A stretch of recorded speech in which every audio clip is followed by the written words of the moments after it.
नमस्कार भक्तों, आपका स्वागत है हमारे भक्ति चैनल धार्मिक कथा विद देविका में, जहां चल रही है श्रावण मास महात्म की दिव्य कथाओं की श्रृंखला।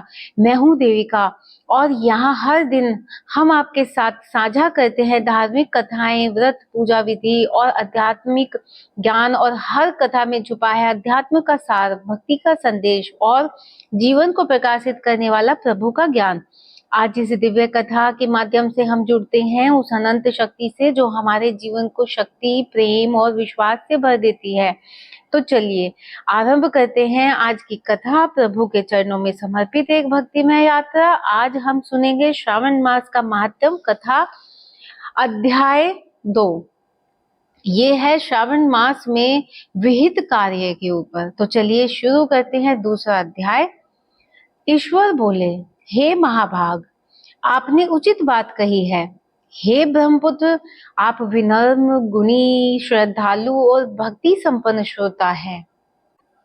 हे अनध, आपने श्रावण मास के विषय में विनम्रता पूर्वक जो पूछा है उसे तथा जो नहीं पूछा है वह सब अत्यंत हर्ष और प्रेम के साथ मैं आपको बताऊंगा। द्वेष ना करने वाला सबका प्रिय होता है और आप उसी प्रकार के विनम्र हैं, क्योंकि मैंने आपके अभिमानी पिता ब्रह्मा का 5वां मस्तक काट दिया था, तो भी आप उस द्वेष भाव को का त्याग कर मेरी शरण को प्राप्त हुए हैं। अतः हे तात, मैं आपको सब कुछ बताऊंगा, आप एकाग्रचित होकर सुनिए।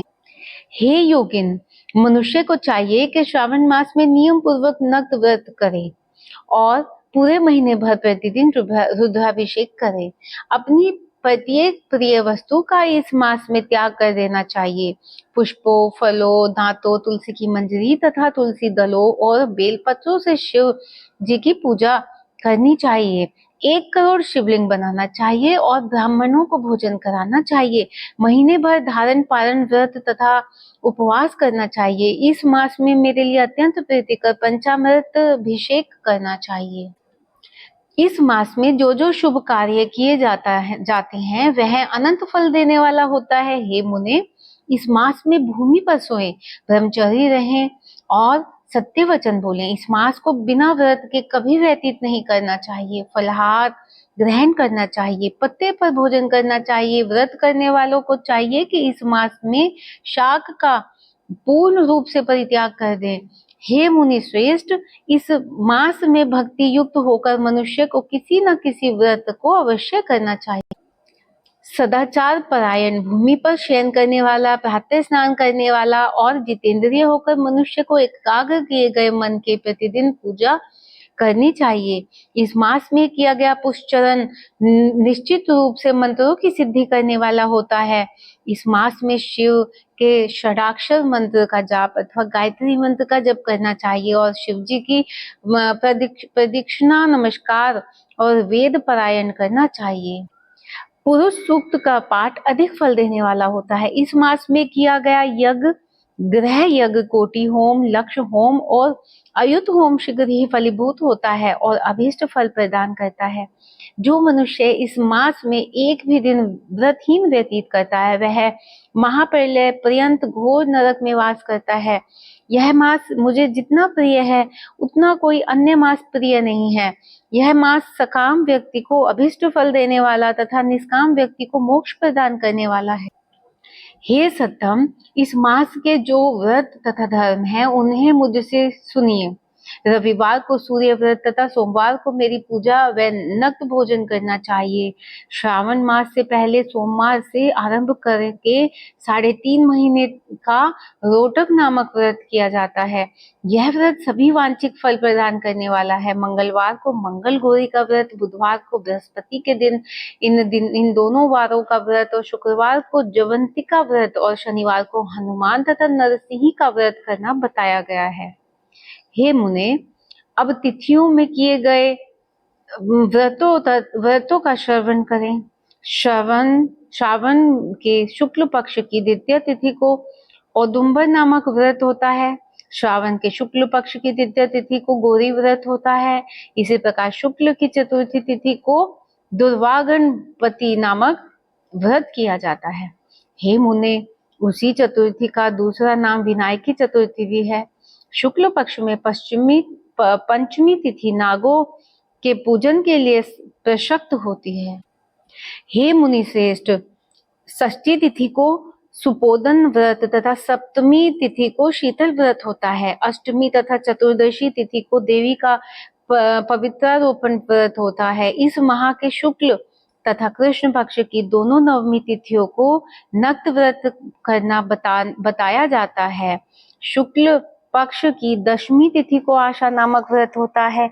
इस मास में दोनों पक्षों के दोनों एकादशी तिथियों को इस व्रत की कुछ और विशेषता मानी गई है। श्रावण मास के शुक्ल पक्ष की द्वादशी तिथि को श्री विष्णु का पवित्रारोपण व्रत बताया गया है। इस द्वादशी तिथि में भगवान श्रीधर की पूजा करके मनुष्य परम गति प्राप्त कर सकता। उत्सर्जन, उपाकर्म, सभादीप, सभा में उपकर्म, उपाकर्म, इसके बाद रक्षाबंधन, पुनः श्रावण क्रम, सर्प बलि और हरग्रीव का अवतार, ये सातों कर्म पूर्णमासी तिथि को करने हेतु बताए गए हैं। श्रावण मास के कृष्ण पक्ष में चतुर्थी तिथि को संकट चतुर्थी व्रत कहा गया है और श्रावण मास के कृष्ण पक्ष की पंचमी तिथि के दिन मानव कल्पादि नामक व्रत को जानना चाहिए। कृष्ण पक्ष की अष्टमी तिथि को श्री कृष्ण का पूर्णावतार हुआ, इस दिन उसका अवतार हुआ, अतः महान उत्सव के साथ इस दिन व्रत करना चाहिए। हे मुनि श्रेष्ठ, इस अष्टमी को मानवादी तिथि जानना चाहिए। श्रावण मास की अमावस्या तिथि को पिठोरा व्रत कहा जाता है। इस तिथि में कुशों का ग्रहण और वृषभों का पूजन किया जाता है। इस मास में शुक्ल पक्ष की प्रतिपदा तिथि से लेकर सब तिथियों के पृथक पृथक देवता हैं। प्रतिपदा तिथि के देवता अग्नि, द्वितीय तिथि के देवता ब्रह्मा, तृतीय तिथि के देवता गौरी और चतुर्थी के देवता गणपति हैं। पंचमी के देवता नाग हैं और षष्ठी तिथि के देवता कार्तिकेय हैं। सप्तमी के देवता सूर्य और अष्टमी के देवता शिव हैं। नवमी की देवी दुर्गा, दशमी के देवता यम और एकादशी तिथि के देवता विश्वदेव हैं। द्वादशी के विष्णु और तथा त्रियोदशी के देवता कामदेव हैं। चतुर्दशी के देवता शिव, पूर्णिमा के देवता चंद्रमा और अमावस्या के देवता पितर हैं। ये सब तिथियों के देवता कहे गए हैं। जिस देवता की जो तिथि हो उस देवता की उसी तिथि में पूजा करनी चाहिए। प्रायः इसी मास में अगस्त्य का उदय होता है। हे मुने, मैं उस काल को बता रहा हूँ, आप एकाग्रचित होकर सुनिए। सूर्य के सिंह राशि में प्रवेश करने के दिन से जब 12:40 घड़ी व्यतीत हो जाती है तब अगस्त्य का उदय होता है। उसके 7 दिन पूर्व से अगस्त्य को अर्घ्य प्रदान करना चाहिए। 12 मास में सूर्य पृथक पृथक नामों से जाने जाते हैं। उसमें से श्रावण मास में सूर्य गभस्ती नाम वाला होकर तपता है। इस मास में मनुष्यों को भक्ति संपन्न होकर सूर्य की पूजा करनी चाहिए। हे ततम 4 मासों में जो वस्तुएं वर्जित हैं उन्हें सुनिए। श्रावण मास में शाक तथा भाद्रपद में दही का त्याग कर देना चाहिए। इसी प्रकार अश्विन में दूध तथा कार्तिक में दाल का परित्याग कर देना चाहिए।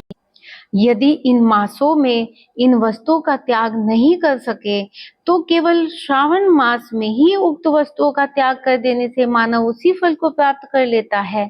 हे मानव, यह बात मैंने आपसे संक्षेप में कही है। हे मुनि श्रेष्ठ, इस मास के व्रतों और धर्मों के विस्तार को सैकड़ों वर्षों में भी कोई नहीं कह सकता। मेरी अथवा विष्णु की प्रसन्नता के लिए संपूर्ण रूप से व्रत करना चाहिए। परमार्थ की दृष्टि से हम दोनों में भेद नहीं। जो लोग भेद करते हैं वे नरकगामी होते हैं। अतः हे सनत कुमार, आप श्रावण मास में धर्म का आचरण कीजिए। इस प्रकार श्रावण मास का दूसरा अध्याय पूर्ण हुआ। यह थी श्रावण मास के महात्म कथा अध्याय 2। यह कथा श्री स्कंद पुराण में वर्णित है। इस पावन श्रृंखला को तैयार करने में हमारी पूरी टीम ने बहुत श्रद्धा, समर्पण और मेहनत से कार्य किया है। आपने इस अध्याय को सुना, इसके लिए हम आपके आभारी हैं।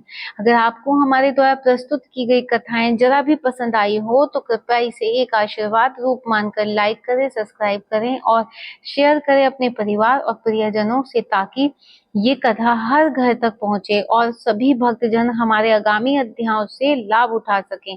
हमारी इस श्रृंखला का उद्देश्य आपके जीवन में भक्ति और पुण्य के मार्ग को और सशक्त बनाना है। हम फिर मिलेंगे अगले अध्याय के साथ, जहां हम सुनेंगे श्रावण माह में की जाने वाली भगवान शिव की लक्ष्य पूजा का वर्णन। तो मिलते हैं भक्तों कल की कथा के साथ। राधे राधे।